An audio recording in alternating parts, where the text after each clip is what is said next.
പ്രായം വെറും നമ്പർ മാത്രമാണെന്ന് തെളിയിച്ചിരിക്കുകയാണ് തൃശൂരിലെ ഒരു കൂട്ടം അമ്മമാർ. 60 വയസ്സ് കഴിഞ്ഞ 10 അമ്മമാരുടെ ഭരതനാട്യം അരങ്ങേറ്റം പ്രായത്തിന്റെ അവശതകളെ നിഷ്പ്രഭമാക്കി.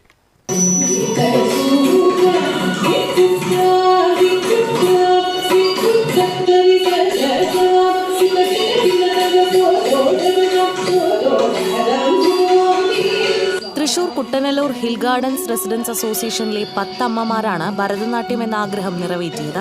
3 വർഷത്തെ പഠനത്തിനൊടുവിൽ കഴിഞ്ഞ ദിവസം നടന്ന അരങ്ങേറ്റം അമ്മമാരുടെ സ്വപ്ന സാക്ഷാത്കാരം കൂടിയായിരുന്നു. അരങ്ങേറ്റ ചടങ്ങ് ഉദ്ഘാടനം ചെയ്യാൻ അമ്മമാരുടെ ഭർത്താക്കന്മാർ എത്തിയതോടെ ഉദ്ഘാടന ചടങ്ങും വേറിട്ടതായി മാറി. 3 വർഷങ്ങൾക്ക് മുൻപ് റെസിഡൻസ് അസോസിയേഷനിൽ നടന്ന ഒരു പരിപാടിയിൽ തിരുവാതിരക്കളിയായിട്ടാണ് അമ്മമാർ ആദ്യമായി ഒത്തുചേർന്നത്.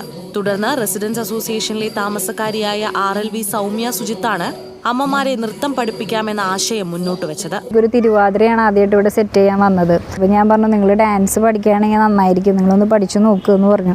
അപ്പോൾ അവരെല്ലാവരും പറയണ പോലെ സാധാരണയായിട്ട് ഇങ്ങനെ തന്നെ പറഞ്ഞു, ഞങ്ങൾ വയസ്സായവരല്ലേ, ഞങ്ങൾക്ക് കാലുവേദനയാണ്, മുട്ടുവേദനയാണ്, ഞങ്ങൾക്ക് കളിക്കാൻ ഭയങ്കര ബുദ്ധിമുട്ടാണ്, അതൊന്നും ഈ പ്രായത്തിൽ നടക്കില്ല എന്നൊക്കെ പറഞ്ഞു.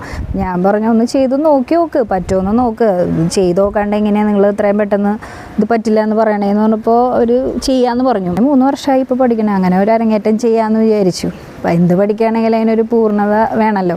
ഇപ്പോഴത്തെ ഒരു കാലഘട്ടം മാറിയില്ലേ, ഇപ്പോൾ വീട്ടിലിങ്ങനെ എല്ലാവരും ചടഞ്ഞു കൂടിയിരിക്കുക എന്നുള്ളൊരു രീതിയൊക്കെ മാറിയില്ലേ. എല്ലാവരും അവർക്ക് ഇഷ്ടമുള്ള കാര്യങ്ങളൊക്കെ ചെയ്യണം. അതിനിപ്പോൾ ഒരു ഏജൊന്നും ഒരു തടസ്സമല്ല. ഇപ്പോൾ പ്രായവും അവശതകളും തങ്ങൾക്ക് പറ്റുമോ എന്ന ആശങ്ക അമ്മമാർ പങ്കുവെച്ചെങ്കിലും ടീച്ചർ സൗമ്യ നൽകിയ പിന്തുണയാണ് അരങ്ങേറ്റം വരെ എത്താൻ കഴിഞ്ഞതെന്ന് അമ്മമാർ പറഞ്ഞു. റിട്ടയർ ചെയ്തതിന് ശേഷം ഡാൻസിന് ഭയങ്കര പാഷൻ ഉണ്ടായിരുന്ന കുറച്ച് പേരെ കൂട്ടി അങ്ങനെ നോക്കുമ്പോഴാണ് ഞങ്ങൾക്കൊരു ടീച്ചറെ കിട്ടിയത്, സൗമ്യ ടീച്ചറെ.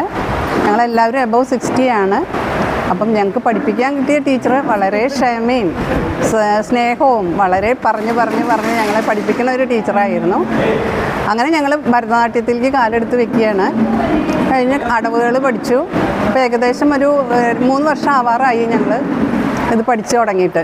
റെസിഡൻസ് അസോസിയേഷനിലെ താമസക്കാരും മക്കളും പേരക്കുട്ടികളും പ്രോത്സാഹനവുമായി എത്തിയതോടെ സദസ്സും പ്രൗഢഗംഭീരമായി.